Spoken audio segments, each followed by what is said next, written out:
paint now. You want to paint 2 coats and be sure that the walls get 2 coats, even when you bring that tester to test how many layers of paint the wall has. This is how you paint. Number one, what you need to notice is the sound of your roller. You see, when the roller it has paint, it's very quiet. You can't hear any sound. You see, it has a paint. There's no sound. There's a sound. You hear the sound? Let me put the mic close. Now it doesn't have the sound.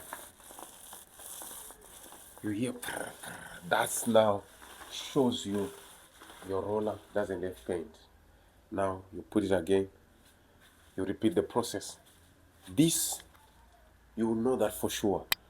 My walls have 2 coats, not then you just put the color there.